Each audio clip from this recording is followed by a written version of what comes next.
and children, including through schools and women's group. 6. Deliver training programs on disaster prevention and reconstruction for women and girls, possibly as part of early warning system development. 7. Prepare climate change mitigation programs and strategies aimed specifically at females. 8. Offer mobile legal advisory services to help women and girls understand their rights and to provide advice on such matters as property titles, inheritance, and legal rights, etc., etc. 9. Create funds to offer women climate credit for more environmentally friendly household energy, cottage industry, farming techniques, food processing, wood processing, water use, etc.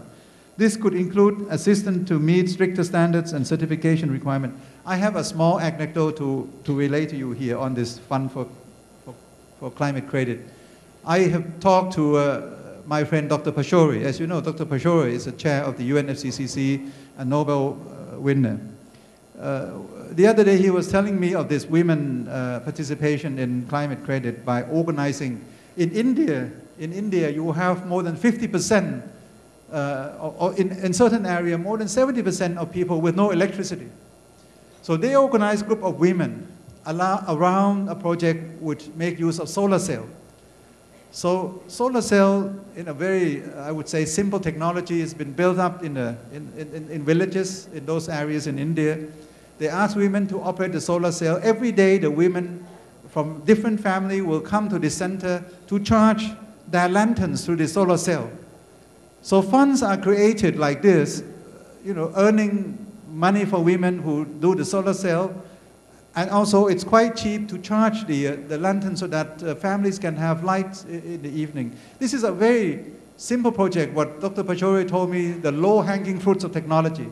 And many more of these kind of projects can be done to create the kind of climate funds for women to operate based on that, to do and to learn more about technology to be more environmental friendly. And this is just one of the anecdotes that I would like to relate to you. Number 10, offer mobile management and finance mentoring services for family. Management and finance mentoring services for family with built-in conditions to ensure the participation of women and adolescents. 11, create prizes for women and girls who develop innovative ways to adapt to climate change. At UNCTAD, we have now prizes for women, not for climate change at the moment, but we offer prizes, 3 women every year for business women who've been successful in doing the small businesses. And this is from all the world. You can nominate them, and every year we have a ceremony to award 3 prizes to women. Number 12, create programs that will provide direct assistance to women who become responsible for households and land. With appropriate help and encouragement, they can assume a more influential role in community and national affairs.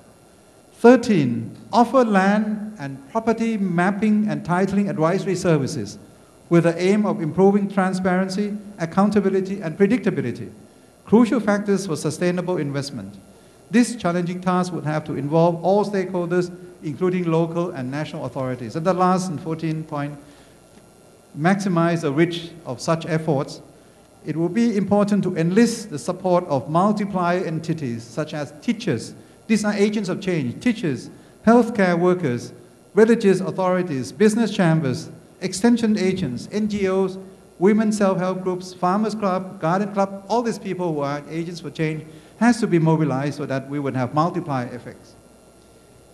Finally, ladies and gentlemen, I began by expressing my deep concern about the intensification of gender inequalities in relation to climate change.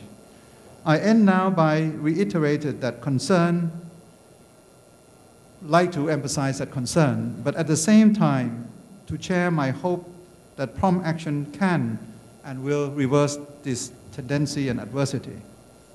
Your Congress is a vital step in the right direction, and I hope that your proposals for action by parliamentarians, policy advocates, and women leaders will be carried through and implemented with the urgency they deserve.